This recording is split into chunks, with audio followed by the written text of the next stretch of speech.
Welcome to NAB 2016. I'm Joe O'Halloran, Editor-in-Chief of Rapid TV News, and I'm here with Tom Munro, CEO of Verimatrix. Tom, welcome to the Rapid Video. Pleasure to be with you, Joe. Even after less than 4 months, it's been a blazing year for the broadcast industry. What's driving the market right now? Well, we see a lot of tailwinds in the market. You're absolutely right. It's been a great year so far. We still see ongoing analog to digital conversions in a lot of the world. But of course, ultra-high def 4K and the broader HDR world are creating a lot of excitement, and we think they'll push a new generation of investment into the network. As we can see around here, there's a lot of people looking at security solutions, Sure. And security constantly changes. What do you see as the greatest underlying threats and attack vectors right now? Well, certainly redistribution of content on the internet has been a large problem and gets bigger as more and more people, including bad guys, have a path to monetizing it. You take a stolen video signal, you put it up surrounded by AdWords and sell advertising, and you can make money. So you don't have to go back and hack smart cards or clone set-top boxes. It's an easier path. And certainly a number of the things that we're working on today are intended to counter threats exactly like that. As we can see around us, there's so many 4K Ultra HD solutions around. How is protecting that more critical than ever? We'd hear about software-based fingerprinting, watermarking.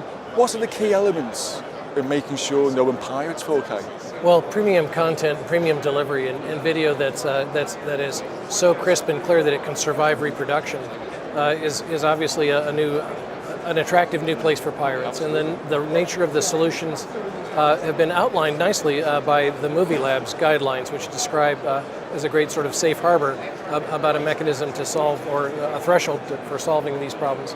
It includes, you're right, a hardware root of trust. It includes a number of other factors, one of the most salient ones being forensic watermarking, so that your copy of the World Cup is different than my copy of the World Cup. If we put it up online and someone else can read it or see it, we can track it back to the last legal recipient. In fact, we've got a technology available now that it works on live video. In the middle of the pay-per-view boxing match, we can determine that a particular box is being copied and put up to a service, an instant video service, say a Periscope, and we can shut that down. What you're describing there, though, goes beyond the technology. It really is about business enablement. How do you think what you do helps pay TV companies make a business transformation? Well, you're right. All of our customers are going through business transformations. They're trying to reach consumers wherever they might be. They're facing challenging new business models from some of the subscription video on demand providers. They're seeing a lot more of the content that used to be exclusively in the television domain come from content owners and broadcasters and programmers directly to consumers. And so what they need is to have a platform that has a future-proof architecture that allows them to meet and match those new threats in some cases and new opportunities.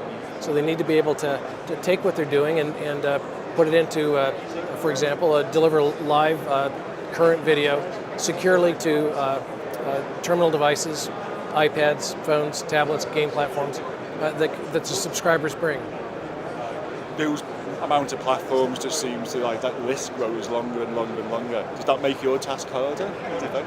Well, you're right. The explosion of the number of platforms creates a technical problem certainly for MVPDs and content owners, and certainly it's one that we spend a lot of time on. We work with all of the chipsets and all of the set-top boxes and all of the devices that you can imagine as a sort of a constant recirculating effort in terms of integration. It's critical to do it, but it's important that we cover the broadest possible range of platforms. So you're right, the complexity continues to increase. So looking at yourself as a company here at NAB, what's the real thrust of the offering this year? Well, the thrust of the offering for us at NAB this year certainly covers content protection and revenue security, but we think it also covers privacy, and we see that security and privacy are really twin sisters in the sense that we're now in a position to analyze what happens in a set-top box and know how video gets used. What used to be a one-to-many connection is now a very intimate one-to-one connection between the consumer and the video platform. Suddenly we know a lot about you, and we know what you watch and when you watch it, and on what device you watch it on, and that is privileged, private, secure information. It may have some value to the operator to make their service better. It may have some value even to deliver more relevant content or even more relevant advertising to you. But it needs to be done in such a way that your rights are respected and that your privacy is held dear. So in essence, would you say the stakes are a lot higher in content protection these days?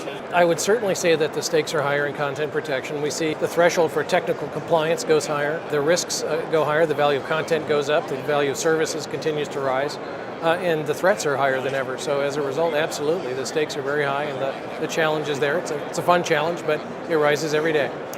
Speaking of days to years, if we're here this time next year, how do you see things have changed? Well, certainly there's a lot of industry consolidation going on, both on the operator side as well as on the supplier side, and we expect to see more of that on an ongoing basis. We position ourselves as open and interoperable, and we manage a very broad ecosystem of partners, literally hundreds of companies that work with us to solve consumer needs and operator needs.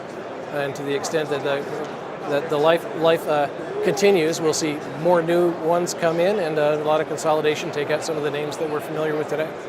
Look forward to it. That'll be exciting. Thank you. And thank you for watching.